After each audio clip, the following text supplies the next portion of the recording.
میں مولانا روم کی ایک چھوٹی سی کہانی سنانا چاہوں گی. جی. ایک گڈریا مسجد میں نماز پڑھتا تھا تو گاؤں کے امام مسجد سے اس نے پوچھا کہ سرکار، جو یہ میرے مویشی ہیں بھیڑ اور بکریاں، ان کی چراگاہ دریا کے پار ہے، ہمارے گاؤں میں کوئی ان کے خوراک کا سامان نہیں، تو میں روزانہ جاتا ہوں تو مجھے کشتی کے 2 آنے دینے پڑتے جانے کے، اور 2 آنے دینے پڑتے، تو میرے تو بہت پیسے خرچ ہو جاتے ہیں. تو آپ بڑے پڑھے لکھے آدمی ہیں، اتنی بڑی بڑی باتیں بتاتے ہیں، آپ مجھے کوئی ایک چیز بتا دیں کہ میرے یہ پیسے بچ جائیں کشتی والے کو جو میں دیتا ہوں. مولانا نے سوچا میں اس گڈریے کو کیا سمجھاؤں گا، اس کی سمجھ میں کیا آئے گا. کہا بسم اللہ الرحمن الرحیم کہہ کے اپنے مویشی بھی اور خود بھی دریا میں اتر جایا کر.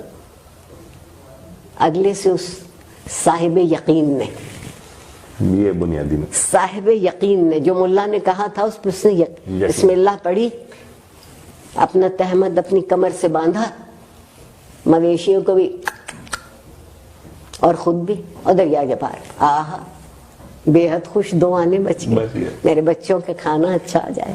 واپس بھی ایسے ہی آ گیا. اب زندگی بہت اطمینان سے گزرنے لگی.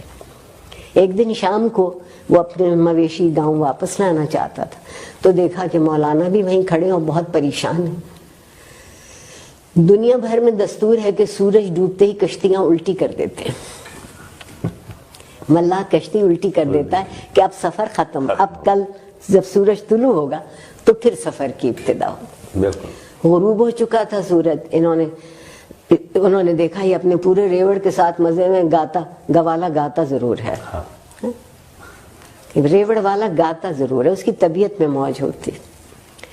یہ چلا آ رہا تو اس سے پوچھا کہ تم کیسے پار جاؤ گے؟ یہ تو کشتیاں الٹی کر گئے، کوئی ملا نظر نہیں آتا، کوئی کشتی نہ. اس نے کہا واہ مولوی صاحب واہ، مجھے تو آپ نے ہی بتایا تھا کہ بسم اللہ پڑھ کے دریا میں خود بھی اتر جانا، مویشی بھی ہو تم پار ہو جاؤ. تو آپ بھی بسم اللہ پڑھیے، چلیے میرے ساتھ. وہ چرواہا صاحب یقین تھا. بے شک یہ صرف صاحب گفتار تھے میری طرح. انہوں نے بسم اللہ پڑھی، ذرا سا پانی گہرا ہوا تو ڈوبنے لگے، بہت چیخے چلائے. چرواہا واپس آیا، آگے نکل گیا تھا، واپس آیا. کیا ہوا، خیر ہے؟ کہنے لگا میں کیسے، میں تو ڈوب رہا ہوں، میں تو مر رہا ہوں، میں تو یہ کر. اس نے کہا خیر. اس نے انہیں اٹھایا، اپنے کندھے پر رکھا، اور جب ساحل پہ لا کے کنارے پہ اتارا، کہا مولوی صاحب یہ بسم اللہ تو آپ نے ہی مجھے بتائی تھی، تو آپ سے کیوں نہ دریا پار ہوا؟ انہوں نے کہا کہ جس یقین سے تم پڑھتے ہو وہ میرے پاس نہیں. وہ یقین بہت. زندگی کی مشکل حل کرنے کے لیے پہلی چیز یقین ہے. واہ واہ واہ. اور یقین تک پہنچنے کے لیے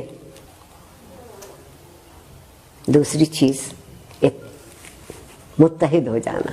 بے شک. ریوڑ کچھ کہتا ہے نا، ایک علامت. ہاں بالکل. یہ نہیں ہے کہ 4 بکریاں اتر گئیں تو باقی ٹھٹکی ہوئی پیچھے کھڑی ہے. اور اگر آپ یہاں تک پہنچے ہیں تو پھر زندگی میں تنظیم ہو سکتی ہے. واہ واہ واہ.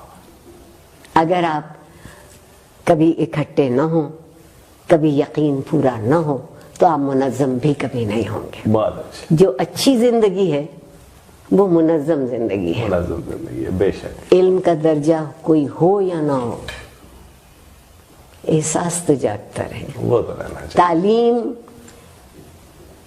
یا ایجوکیشن کہہ لوں، نالج اس وقت بنتی ہے جب آپ کے احساس میں شامل ہو جاتی ہے. بہت اچھا.